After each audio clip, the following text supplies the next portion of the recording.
Di antara gemuruh sawah dan senyapnya pagi, kami datang membawa asa, langkah, dan janji. Kami adalah tim KKNT 161 dari Universitas Diponegoro yang berlayar menjemput ilmu. Kini sedang bersandar di tanah Pemalang yang ramah dan syahdu. Marilah kita sambut dengan tepuk tangan yang meriah. Dengan ini, mahasiswa Universitas Diponegoro telah resmi untuk melakukan KKN di Desa Cibelok. Kami bukan siapa-siapa, hanya anak-anak muda dengan semangat sederhana, belajar dari masyarakat, bekerja untuk desa, dan berbakti dengan karya nyata.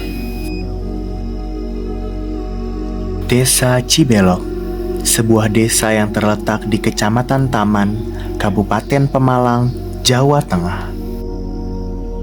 Desa yang menyimpan sejuta potensi dan hangatnya kebersamaan. Di sini, nilai kekeluargaan masih begitu kental. Warga saling menyapa, saling membantu, dan hidup berdampingan dengan penuh persaudaraan. Mungkin bisa diceritakan Pak, Desa Cibelok ini memiliki keunggulan di bidang apa saja seperti itu? Terima kasih. Pertama, Assalamualaikum warahmatullahi wabarakatuh. Menurut saya sebagai Kepala Desa Cibelok ya, akan memberikan sesuatu kepada para KKN dari UDIP bahwa potensi apa yang ada di Cibelok. Pertama ya potensinya ada tiga ya. Pertama tentang batik ya di Cokrah RW 1, 2, ikan asap di RW 4, kemudian yang ketiga tentang pertanian ya. Jadi yang jelas tiga inilah keunggulan yang ada di Desa Cibelok. Dari ketiga tersebut itu, menurut Bapak mana yang paling berpotensi, yang paling besar untuk dikembangkan? Yang paling berpotensi terbaik antara tiga itu ya pertanian, karena pertanian itu kan luas ya. Kemudian di sini bahwa Desa Cibelok itu bisa panen 3 kali 1 tahun. Nah itu ya. Jadi yang jelas untuk menghasilkan ekonomi Cibelok itu bagus gitu ya. Jadi banyak untuk tengkulak pembeli padi itu dari luar Desa Cibelok malahan ya. Banyak dari Comal, dari Jongnangka, dari luar Cibelok banyak. Dari kecamatan Pemalang, kecamatan Dongka, Dongkol, semua itu banyak masuk ini ke sini karena padinya hasilnya lumayan ya. Nah, ya jadi rendemennya juga bagus. Maksudnya rendemen itu saya kira ini bahwa 1 kintal itu bisa menghasilkan beras itu bisa 60 dan sebagainya. Nah, mungkin 6 kilo ya gitu lah. Jadi yang jelas imbang gitu. Oh, berarti berdasarkan hal tersebut memang masyarakat di sini itu banyak yang berprofesi sebagai petani gitu. Ya, semua petani semua di sini. Karena petani sini sangat bagus lah. Jelas malah masalah lahan pun kita kurang ya. Banyak orang mencari lahan untuk pertanian. Tidak diganti untuk selain pertanian nggak mau gitu loh. Jadi ya tetap begitu panen garap lagi, panen garap lagi ya gitu. Lalu selanjutnya mungkin masuk ke fasilitas dan infrastruktur desa gitu. Ya, mungkin bagaimana ketersediaan fasilitas dan infrastruktur mungkin baik dari sisi pendidikan atau mungkin kesehatan. Infrastruktur pendidikan kesehatan ya cukup memadai. Jadi SD-nya di sini untuk pendidikan memang belum ada tingkat STA ya, adanya baru SD PAUD, TK, SD. Tapi itu ada ya, ada tingkat ini SMP di pondok pesantren Sunan Al-Mu'minah ya, itu ada ya. Jadi tingkat SMP untuk ini SD dan jadi PAUD, SD, SMP, SD, PAUD, SD dua itu yang ada, hanya 2 aja. Nah, kemudian untuk kesehatan juga sudah memadai ya di sini karena udah ada bidan desa, ada istilahnya kader yang itu posyandu itu setiap bulan masyarakat Cibelok, warga Cibelok itu dicek masa kesehatan ya, dari balitanya dan sebagainya, sampai sekarang ada yang namanya kader yang dewasa, apa namanya itu, kelompok dewasa ya, itu sekarang ini ada. Oh, berarti memang sudah tersebarnya sudah cukup merata gitu? Ya cukup bagus. Jadi setiap GOM itu tetap ada pengecekan setiap sebulan sekali. Jadi GOM 1, GOM 2, GOM 3, GOM 4, GOM 5, GOM 6 itu bergilir ya. Jadi bergilir supaya ini setiap bulan. Jadi betul-betul terpantau lah ya. Jadi kesehatan warga masyarakat Cibelok terpantau. Berdasarkan hasil wawancara dengan Kepala Desa Cibelok, terdapat beberapa potensi dan permasalahan yang menjadi dasar penyusunan program sosial masyarakat yang kami laksanakan. Kami merancang berbagai program sosial masyarakat untuk merespon kebutuhan dan mengupas potensi yang dimiliki desa ini, mulai dari sektor operasional desa, pendidikan, kesehatan, hingga UMKM.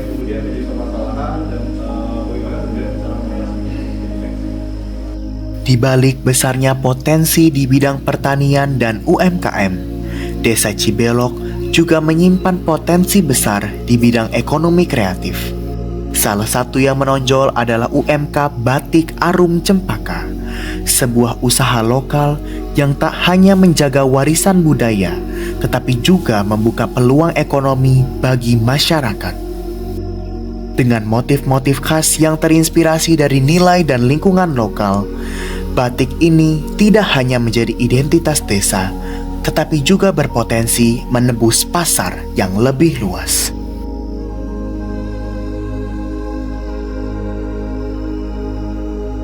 Namun, di tengah potensi yang menjanjikan, UMK Batik Arum Cempaka juga menghadapi sejumlah tantangan, mulai dari desain yang harus terus diperbarui, proses produksi yang masih konvensional, hingga pemasaran yang belum maksimal.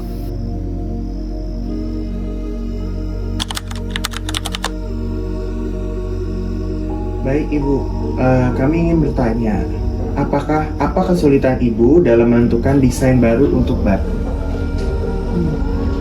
Menentukan, kami kesulitannya masih manual, karena masih manual belum bisa pakai laptop ya gitu Mas. Di situ kesulitannya. Ya karena masih manual ya Bu ya, Iya. mengerjakannya, jadi masih butuh dieksplor Iya, lagi. kalau pakai laptop kan umpamanya motif ini langsung bisa ditunjukkan mau dibikin warna apa bisa. Oh, iya. Iya kan. Tapi kalau saya pakai manual kan, ini Pak nanti warnanya apa? Warnanya sogan kayak apa? Kan belum jelas. Tapi kalau pakai laptop kan bisa langsung jelas, bisa warna apa bisa dilihat. Baik. Nah, kemudian selama ini apa kendala terbesar dalam produksi proses pembuatan batiknya? Ya, kendalanya dalam proses pencoletan. Ya, pencoletan kalau pas mendung, cuaca musim hujan, mendung itu kami nggak proses. Ya, karena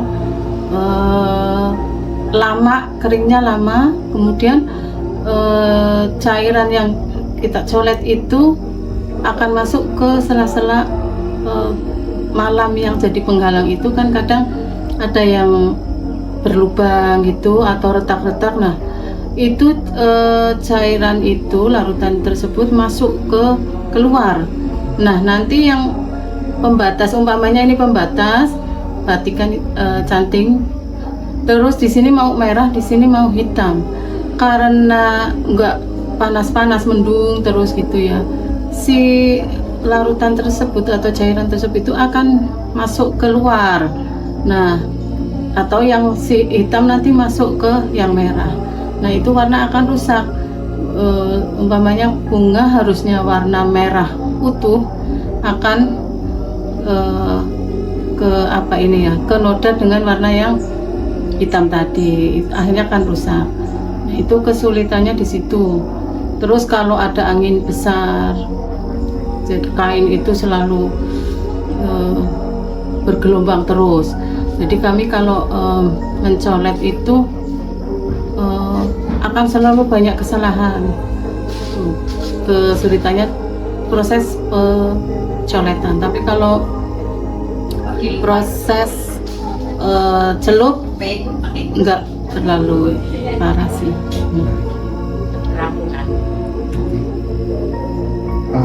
Apakah Ibu pernah melakukan promosi menggunakan media sosial? Apakah promosi melalui media sosial dan kemasan baru itu berdampak pada penjualan? Iya, pernah pakai media sosial.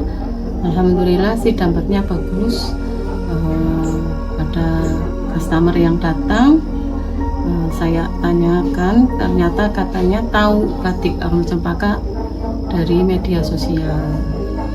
Alhamdulillah nggak 1-2 sih, ada yang dari Bogor yang sampai sekarang, ada yang dari Jambi, ada yang dari Brebes gitu Mas.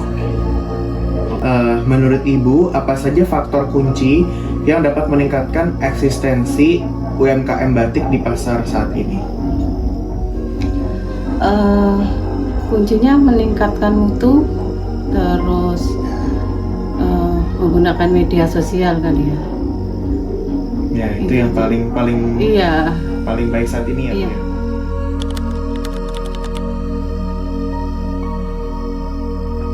Perkenalkan, nama saya Detika Lolatria dengan rekan saya. Perkenalkan, nama saya Triana. Di sini kami sebagai perwakilan kelompok 1 yang akan menjelaskan bagaimana isi tema program kerja multidisiplin kami, lalu apa saja sih keluaran yang kami berikan. Baik, yang pertama kami akan menjelaskan terkait tema yang kami usung berupa inovasi atau pembaharuan motif batik baru di Mitra Arum Cempaka. Nah, tujuan dari kami untuk mengangkat atau mengusung tema tersebut yaitu untuk mengembangkan mitra batik Arum Cempaka agar dapat mengeluarkan produk batik baru yang mengikuti perkembangan zaman serta meningkatkan nilai harga jual dari produk batik tersebut. Kami mengeluarkan 12 motif batik baru yang dibuat oleh 12 anggota kelompok kami yang kami kaitkan dengan ikon pemalang serta program studi yang kami tempuh. Untuk keluarannya sendiri, kami mengeluarkan satu buku katalog berisi 12 motif batik tersebut. Lalu, untuk proses pelaksanaan yang telah kami laksanakan, yaitu kami mengawali dengan mencari inovasi atau referensi motif batik, lalu kami menggambar secara manual, kemudian kami digitalisasi, kemudian kami jadikan menjadi satu katalog. Adapun tantangan yang kami hadapi yaitu dalam pelaksanaannya 12 motif baru yang telah kami buat ini belum bisa diaplikasikan secara nyata dalam sebuah produk karena memang terbatasnya waktu yang telah diberikan dalam proses pembuatan batik. Adapun harapannya 12 motif batik baru yang telah kami ajukan ini dapat menjadi referensi bagi mitra yaitu batik Arum Cempaka untuk bisa dijadikan sebuah produk atau bahkan motif ini bisa dikembangkan lebih lagi menjadi lebih indah, lebih khas dan juga lebih bernilai begitu. Halo, perkenalkan aku Farah. Aku Juan. Kami adalah perwakilan dari tim 161 Universitas Diponegoro. Kami dari kelompok 2. Kelompok 2 sendiri mendapatkan tema terkait dengan metode manufaktur batik yang dalam hal ini kami kembangkan menjadi judul spesifik, yaitu adalah pengelolaan limbah dari produksi batik itu sendiri. Dari judul besar tersebut kami bagi menjadi 2 kategori. Yang pertama adalah alat si bening, yakni adalah alat biofiltrasi limbah, dan yang kedua adalah materi pendukung terkait dengan pengelolaan limbah. alat biofiltrasi si bening itu seperti apa sih, Farah? Oke, jadi alat biofiltrasi si bening ini adalah inovasi alat sederhana yang kami sebut dengan istilah si bening. Nah, alat ini itu harapannya mampu mengelola atau memfiltrasi limbah batik yang tadinya kurang jernih menjadi lebih jernih. Nah, alat ini adalah alat yang terdiri dari sebuah ember besar yang nantinya kita isi limbah batik yang masih kotor atau keruh. Kemudian dihubungkan ke sebuah pipa, yang pipa tersebut kami isi dengan bahan-bahan alami. Nah, bahan-bahannya itu ada zeolit, ada arang, kemudian ada pasir, ada kerikil, kain bekas, sabut kelapa, dan lain sebagainya. Nah, kemudian dari pipa tersebut kami susun sedemikian rupa sehingga bahan-bahan tersebut mampu memfiltrasi atau menyaring batik dengan limbah yang tadinya kotor menjadi lebih bersih. Kemudian pipa tersebut terhubung dan mengeluarkan limbah yang lebih jernih. Kemudian limbah yang lebih jernih tersebut keluar ke dalam sebuah ember yang kedua, yang mana di ember tersebut kami juga menempelkan sebuah alat sederhana. Nah, alat ini adalah sebuah prototipe alat yang mampu mengukur pH ataupun suhu menggunakan sistem microcontroller. Nah, nantinya limbah batik yang lebih jernih ini bisa kita ketahui nih berapa pH-nya dan juga berapa suhunya. Terkait dengan program kerja materi pendukung sendiri, kami telah membuat materi yang telah kami sesuaikan dengan jurusan kami masing-masing. Misalnya saya dari Fakultas Hukum, dalam hal ini kami membuat materi yang luarannya adalah poster, yaitu materi terkait dengan pengelolaan limbah yang dilarang beserta sanksinya berdasarkan peraturan perundang-undangan. Kemudian juga Farah dari jurusan keperawatan membuat materi terkait dengan dampak dari limbah produksi batik bagi kesehatan. Dalam hal ini kami mengharapkan program kerja dari materi pendukung ini agar menjadi suatu pengingat kepada produsen-produsen batik bahwasannya limbah dari produksi batik itu sendiri dapat memiliki risiko terhadap kerusakan lingkungan. Nah, tantangannya yang pertama, kami perlu melakukan beberapa kali trial dan error karena limbah batik yang ternyata sudah kami filtrasi itu hasilnya belum sejernih yang kami harapkan. Alhasil kami dari kelompok-kelompok tim 2 mencoba beberapa kali trial dan error sehingga limbah batik yang keluar itu bisa sejernih yang kami harapkan. Terkait dengan tantangan dari materi pendukung sendiri, tantangan utama yang kami hadapi adalah bagaimana menarasikan materi yang advance atau yang ilmiah menjadi bahasa yang mudah dimengerti secara general. Nah, harapannya dengan adanya si benih ini mampu membantu mitra batik yaitu Batik Arum Cempaka dalam pengelolaan limbahnya. Harapannya nanti si benih ini mampu menjadi wadah dalam buatin ataupun mitra batiknya untuk pengelolaan limbah ke arah yang lebih baik. Nanti limbah yang dibuang tidak merugikan masyarakat, lingkungan sekitar, dan tidak membahayakan kesehatan pengrajin, pekerja, dan juga lingkungan sekitarnya. Halo semuanya, kami dari tim 3 yang mengambil tema yaitu optimalisasi pemasaran Batik Arum Cempaka sebagai mitra. Di sini kami melakukan survei bahwasanya Batik Arum Cempaka sebagai mitra ini masih memiliki masalah yang cukup krusial, di mana mereka masih melakukan penjualan produk melalui tangan ke tangan. Tidak ada perantara seperti online e-commerce maupun sosial media lainnya sebagai bentuk branding.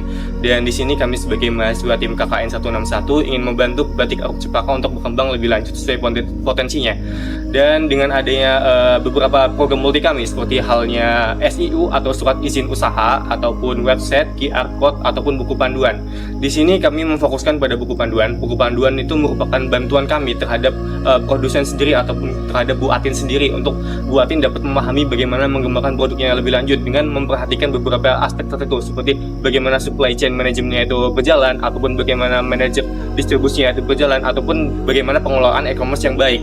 Dan lalu kita juga bantu bagaimana produk-produk batik ini dapat terdaftarkan lebih baik nantinya di surat izin usaha agar nanti ketika ada penjualan yang lebih lanjut tidak ada masalah perihal legalisir. Dan juga kami membantu untuk pembuatan Instagram maupun e-commerce Shopee dan juga website untuk nantinya konsumen dapat melakukan pembelian tanpa harus mengunjungi toko buatin itu sendiri. Baik, untuk tantangannya sendiri mengenai keberlanjutan dalam hal promosi masih belum optimal karena belum semua pihak yang terbiasa dengan pemanfaatan teknologi secara maksimal, sehingga diperlukan pendampingan berkelanjutan dan strategi yang lebih sederhana namun efektif agar promosi tetap dapat berjalan meskipun tanpa keterlibatan langsung dari tim KKN. Kami sendiri berharap bahwa program yang telah kami lakukan dapat terus dijalankan dan dikembangkan oleh masyarakat atau pihak terkait sehingga memberikan manfaat jangka panjang khususnya bagi mitra Arum Cempaka. Halo semuanya, perkenalkan kami dari perwakilan kelompok 4 dari KKNT tim 161 Universitas Diponegoro yang akan menjelaskan tentang program kerja multidisiplin 1 dan 2 kami. Oke, keluaran kita yang pertama ada buku katalog. Buku katalog ini tuh apa sih? Buku katalog ini tuh berisi buku sampel yang dimana di dalamnya itu ada beberapa kain dari mitra, kain batik dari mitra yang kita masukkan ke dalamnya. Dan selain itu, di dalam buku katalog ini tuh juga berisi profil dan juga sejarah dari mitra, deskripsi harga, jenis, dokumentasi, dan juga hasil dari tampak produk tersebut. Dan program ini tuh bertujuan agar mitra dapat dengan mudah untuk memaparkan semua jenis produk di dalam setiap pamerannya. Oke, program yang kedua yaitu Figure Display Preview adalah media visual yang berubah siluet model baju yang digunakan untuk menempelkan kain batik sehingga memudahkan melihat gambaran motif saat dijahit menjadi pakaian. Tantangan yang kami hadapi dalam mengerjakan program multidisiplin kami adalah susahnya mencari filosofi dari kain batik yang akan kami tampilkan di buku katalog. Tantangan yang kami hadapi di program kerja multidisiplin 2 kami adalah time management karena berbarengan dengan pengerjaannya itu berbarengan dengan multidisiplin 1. Jadi kami sulit untuk mengatur waktu dari pembuatan output multi kedua kita. Harapannya program kerja kami dapat membantu mitra dalam meningkatkan eksistensi pameran di setiap daerah yang mitra tuju.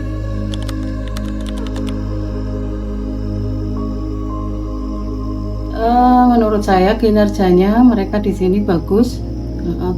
Apa yang di Batik Arum Cempaka belum ada, dibantu, dibuatkan, ya. Yang akhirnya contohnya seperti limbah. Di Batik Arum Cempaka asal buang aja, nggak disaring atau nggak diapa. Nah ini dibantu dari adik-adik KKN pembuangan limbah. Terus ada lagi yang sistem asap kayaknya itu ya. Terus apa lagi ya? Masih banyak lagi sih.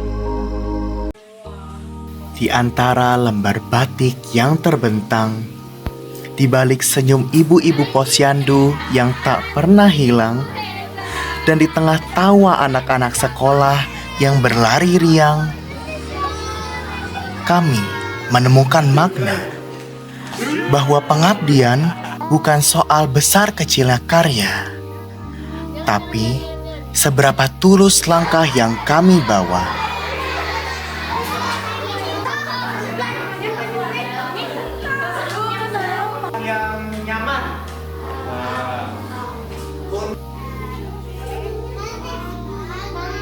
Kami bukan datang untuk mengubah segalanya, tapi untuk ikut serta menjaga yang telah ada.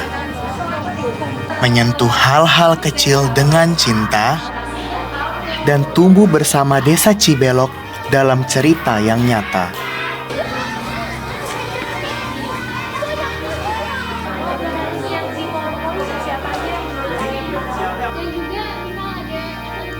Kini, waktu kami di sini hampir usai. Tapi kisah ini takkan usai. Karena jejak yang kami tanam bukan untuk dilihat esok, tapi untuk terus tumbuh bersama masyarakat Cibelok.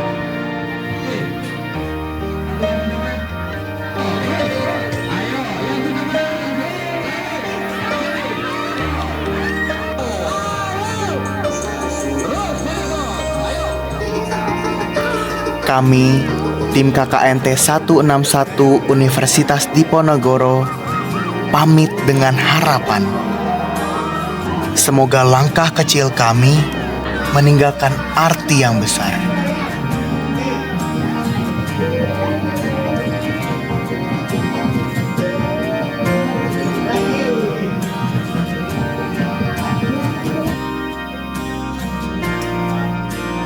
Terima kasih Desa Cibelok. Kami akan rindu bukan hanya tempatmu, tapi juga hangatmu.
Ciper.